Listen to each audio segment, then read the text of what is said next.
2025년 3월 13일 말씀 묵상하겠습니다. 함께 기도하겠습니다.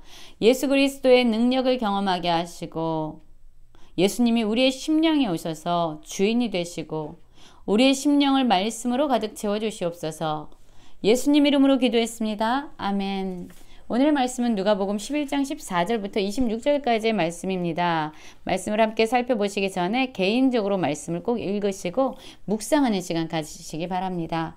11장 14절입니다. 예수께서 한 말 못하게 하는 귀신을 쫓아내시니 귀신이 나가매 말 못하는 사람이 말하는지라 무리가 놀랍게 여겼으나 라는 말씀으로 시작하고 있습니다. 한 사람이 있었습니다. 그는 말을 못했죠. 왜냐하면 귀신이 그를 사로잡고 있었기 때문입니다.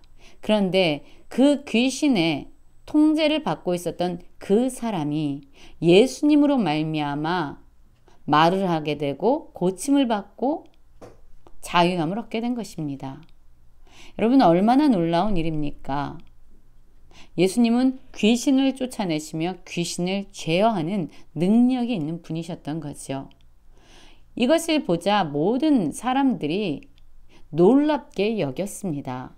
그러나 그중 어떤 사람들은요, 예수님이 하신 일을 보고 귀신의 왕 바알세불을 힘입어 귀신을 쫓아냈다라고 비난을 하는 겁니다. 그리고 그 중에 어떤 사람들은 예수님을 시험하면서 하늘로부터 오는 표적을 구했던 겁니다. 더 큰 표적을 보여달라고, 그러면 우리가 너를 믿겠다라고 예수님을 테스트한 겁니다. 여러분, 같은 것을 보았지요. 예수님께서 귀신을 쫓아내시는 걸 보았습니다. 말 못하는 사람이 말하는 것을 보았습니다. 놀라운 기적이 이루어지는 현장에 많은 사람들이 함께하고 있었습니다. 그러나 같은 것을 보고 같은 것을 경험했음에도 불구하고 사람들의 반응은 너무나도 달랐습니다. 어떤 사람들은 예수님의 기적을 보고 놀랍게 여겼습니다. 그러나 어떤 사람들은 예수님이 귀신을 내어 쫓는 것이 귀신의 왕 바알세불 힘입어서 쫓아낸 것이다 라고 예수님을 오히려 비난했습니다. 그리고 어떤 사람들은 예수님을 테스트 시험하면서 더 큰 표적을 요구했던 겁니다. 그렇습니다, 여러분. 우리는 본대로 믿지 않습니다. 어쩌면 우리가 믿는 대로 보는 것 같습니다. 예수님은요, 그 모든 사람들의 생각을 아신다라고 말씀하고 있어요. 그들의 생각을 아신 예수님께서는 이렇게 말씀하십니다. 스스로 분쟁하는 나라마다 황폐하여지며 스스로 분쟁하는 집은 무너지느니라. 그렇습니다. 예수님이 귀신을 내어 쫓은 것은 귀신의 왕 바알세불에 힘입어서 한 것이 아니라고 말씀하는 겁니다.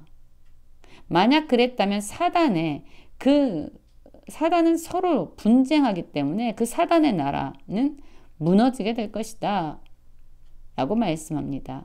예수님이 이러한 일을 행한 것은 사단의 힘을 입어서, 바알세불의 힘을 입어서 한 것이 아니라 바로 하나님의 손의 능력을 힘입고 귀신을 쫓아낸 것이라고 밝히 말씀하고 있습니다.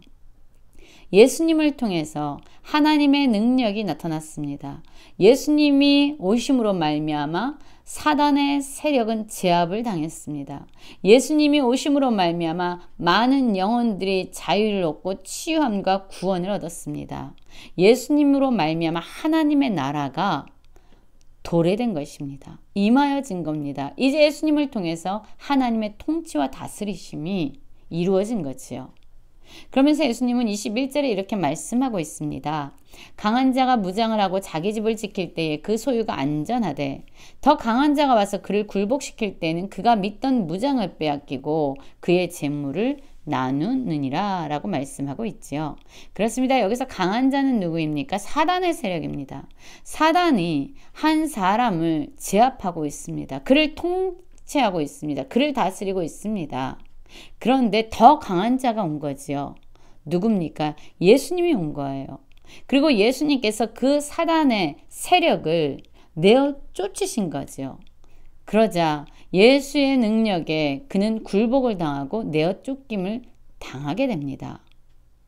그러나 23절 말씀을 볼까요? 나와 함께 하지 아니하는 자는 나를 반대한 자야. 나와 함께 모이지 아니하는 자는 해치는 자니라. 예수님의 능력을 경험했습니다. 예수님께서 사단의 세력을 내어 쫓으시고 귀신을 내쫓으셨습니다. 그럼 얼마나 자유함을 얻겠습니까? 예수님의 능력을 경험하게 된 거예요.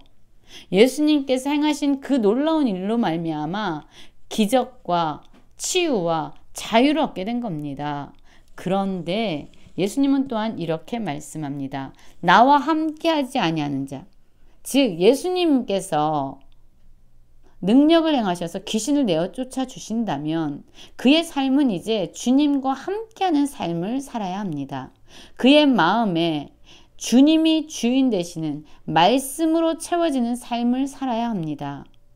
나와 함께하지 아니하는 자는 나를 반대하는 자요라고 말씀하고 있죠. 주님의 능력을 경험한 자가 마땅히 해야 되는 일은 바로 주님과 함께하는 삶을 살아가는 겁니다.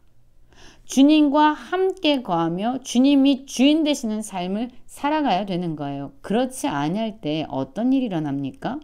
24절입니다.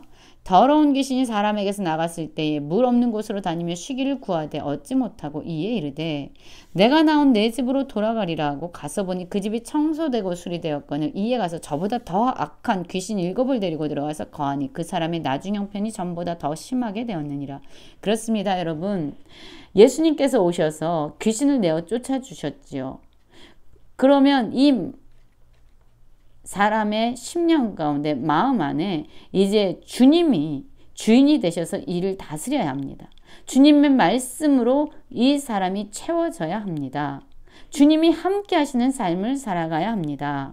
그런데 예수님의 놀라운 능력을 경험해서 귀신이 내어 쫓아졌지만 이 마음을 주님으로, 주님의 말씀으로 채우지 않으면 어떻게 된다고요?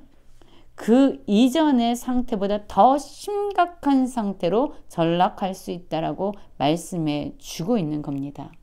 여러분, 주님의 능력을 경험한 그러한 삶을 살고 계십니까? 그러나 단지 주님의 능력을 경험하는 데서 멈추지 않길 원합니다. 주님의 말씀으로 우리의 심령을 채우기 원합니다. 주님이 주인 되시는 삶으로 우리의 삶이 변화되기 원합니다. 그러할 때에 우리의 삶은 진정한 변화를 경험하게 되는 겁니다.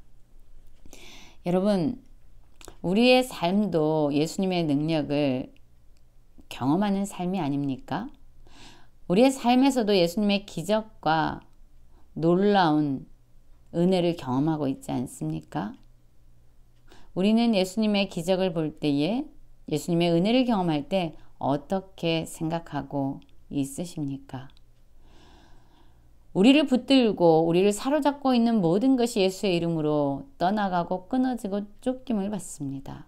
이제 우리의 마음을 주님의 말씀으로 채우기 원하고 우리의 마음의 주인이 예수님이 되셔서 우리를 진정한 변화된 삶으로 이끌어 주시길 간절히 기도합니다.